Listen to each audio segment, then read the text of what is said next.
Imagine this. Your dream comes true. Tickets to the Super Bowl. Your team is playing.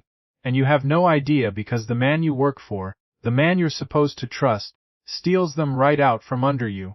He thought he could get away with it. He thought I was just another employee he could push around. But he made one fatal mistake. He stole from the wrong client. And the revenge my client orchestrated was the most professionally brutal, beautifully satisfying thing I have ever witnessed. If you've ever been betrayed by someone in power, if you've ever dreamed of watching a smug, entitled superior get their glorious, humiliating comeuppance, then you are in the right place. Hit that like button, subscribe, and hold on tight. This is a story of corporate justice you won't soon forget. Let me set the scene. A few years back, I was working at a consulting firm. I was good at my job, but more importantly, I was passionate about it.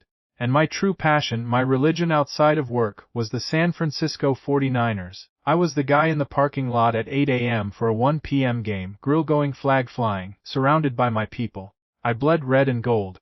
That year, magic happened. My Niners fought, they clawed, they dominated their way right to the Super Bowl. The air itself felt electric. This was it. The pinnacle. At work, I was the day-to-day lead on a major account. The client, let's call him Mark, was fantastic. We clicked. We weren't just client and vendor, we became genuine friends.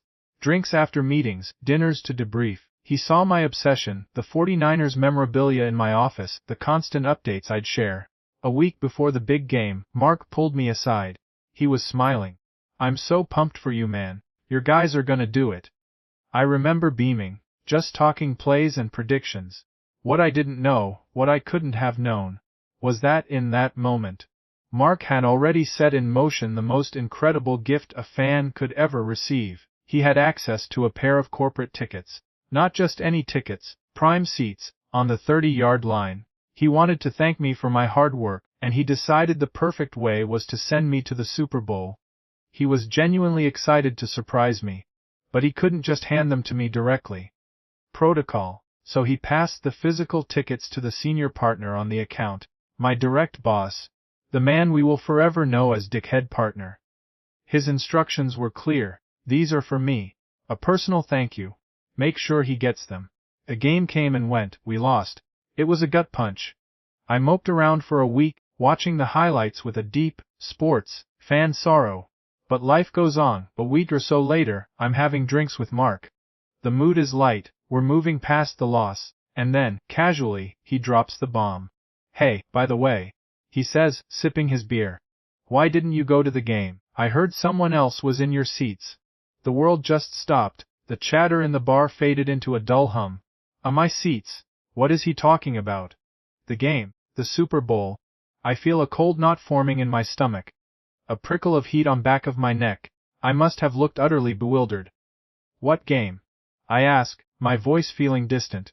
Mark's smile vanished. He saw my confusion wasn't 100% real. "The Super Bowl. I gave Dickhead Partner my company's tickets for you, as a gift." The air left my lungs. It was like being sucker punched. I could feel my heart hammering against my ribs. The 30-yard line. My team. The Super Bowl. It had been within my grasp. And I never knew. He had them. He had them the whole time. He knew. He knew while I was watching at home, while I was complaining about the refs, while I was feeling that loss from my couch. He knew he had stolen my dream. I told Mark I had absolutely no idea. The color drained from his face. His expression shifted from confusion to concern, and then to a cold, hard fury. He told me to quietly ask around, to find out what happened, and to get back to him. The next Monday, I was a ghost in the office. I couldn't focus. I asked a few careful questions. It didn't take long. One of the secretaries, the kind who knows everything, confirmed it with a hushed, sympathetic tone. "Oh yeah," she whispered. "Dickhead Partner gave a pair of incredible tickets to another client last week. Made a big show of it. Said it was a generous gift from the firm. He hadn't just not given them to me. He had actively regifted them. He took a personal, heartfelt gift meant specifically for me, and he used it to score points with someone else." The sheer, breathtaking audacity of it. The rage was a physical thing. It was a white, hot wire running through my veins. I wanted to march into his corner office, put my hands on his expensive desk and scream in his face. But I stopped myself. This wasn't just about me anymore. This was a client relations bomb. And Mark was already on the warpath. I texted him. I played it calm. Hey, I just wanted to thank you so much for thinking of me with those seats. It appears that they were given to another one of our firm's clients. The response was immediate. 3 words, in all caps. Aerouct in Mimi. A second text followed. Pretend I never told you. Let me handle. This was it. The cavalry wasn't coming, it was already here, and it was being led by a very pissed off, very powerful client. Mark followed up. He was livid, but he was also strategic. This was a man who executed multi-million-dollar deals for a living. And he was about to execute the most beautiful corporate takedown I've ever seen. He told me his plan. We were invited down for a meeting the next week. He specifically requested the partner be present. Standard stuff. Dickhead partner was smug, completely oblivious to the trap that was being set. He probably thought Mark was going to give him more praise, more business. We hopped on a flight, him chatting about account strategy, me just nodding, my stomach a tight ball at anticipation. We walk into the client's conference room. The usual team is there, but there's also a woman I don't recognize. She's in her 30s, sharp, professional. Mark immediately stands up. Dickhead partner. He says, all smiles. This is Stephanie and so, VP from our marketing department. She wanted to sit in on this meeting. He then turns to me, his face a perfect mask of cheerful innocence. Hey, you guys must already know her from the Super Bowl. The trap is sprung. The woman, Stephanie, looks politely confused. She goes to shake my hand. Oh, I don't think so. Did we meet there? I'm sorry if I forgot. Mark plays his part flawlessly. Geez, Steph, how much did you have to drink? He laughs. They were sitting right next to you. All eyes are on me. I can feel Dickhead partner's gaze, desperate, pleading. I see the panic flash in his eyes. I look at Mark, and I deliver my line with pure, genuine confusion. Sorry, Mark, I wasn't there. Are you thinking of someone else? The temperature in the room drops 20 degrees. Dickhead partner makes a sound. He starts, but Stephanie, the brilliant ring-in, cuts him off. No, she says, her voice crisp and clear. So from other company were in the other seats. She then turns her attention to Dickhead partner, her head tilted. By the way, I was wondering why we gave company seats to those guys. Is there a project we're working with them on that I don't know about? It was a killer blow. The two companies were from completely different worlds. It made zero sense. It was like Coca-Cola partnering with John Deere. Dickhead partner is melting. He's a puddle of expensive suit and sweat. He says again, a man whose vocabulary has been reduced to a single, panicked syllable. Mark doesn't let him recover. His voice loses all its friendliness. It becomes low, dangerous. Dickhead partner, I gave you those tickets for him. The man is bright red. You could fry an egg on his forehead. He looks at me, wild-eyed, begging me to save him.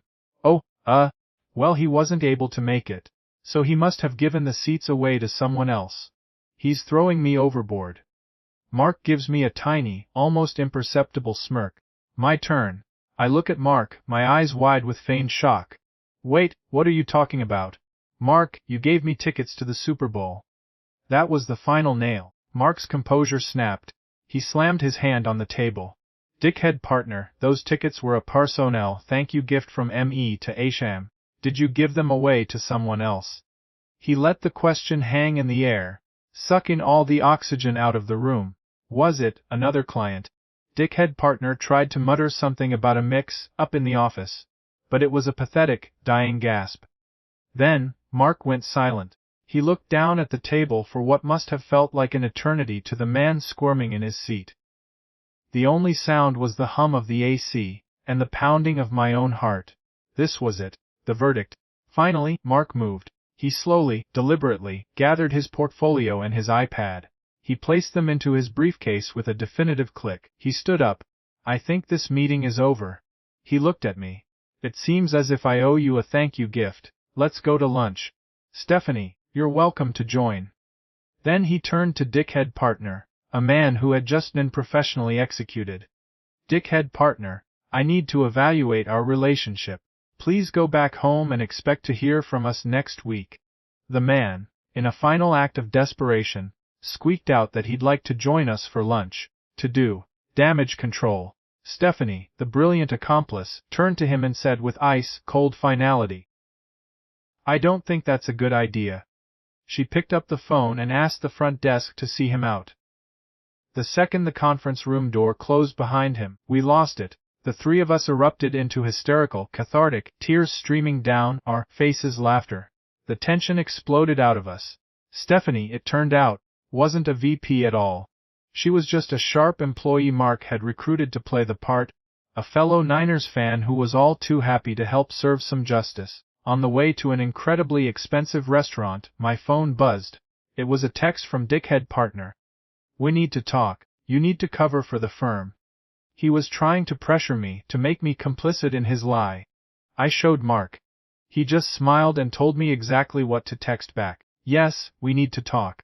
But I'll see what I can do." Then, a few hours later, as we were finishing dessert, Mark gave me the final list. The terms of surrender. I sent them to Dickhead Partner.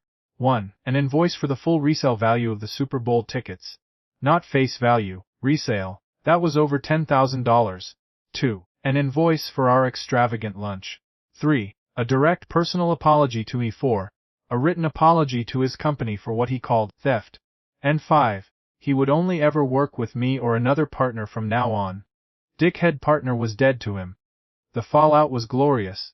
The other partners at my firm were furious. Not at me, but with. I looked like a hero who had managed to salvage a key client after an unimaginable betrayal. Dickhead Partner lost his profit share on the account. And yes, the other partners made him pay every single cent of those invoices out of his own salary. I often wonder what he was thinking. Did he truly believe the client wouldn't notice I wasn't there? Or did he just think so little of me that he assumed I'd never find out? It was a spectacular miscalculation. It showed a level of arrogance that ultimately became his undoing. Karma doesn't always collect this quickly, or this perfectly, but when it does, it's a beautiful thing to watch. If you felt that thrill of justice right there, if your day is just a little bit brighter for having watched a tyrant get exactly what he deserved, then do the channel a huge favor, smash that like button, subscribe for more tales of legendary revenge, and let us know in the comments, what's the most satisfying payback you've ever witnessed? Thanks for watching.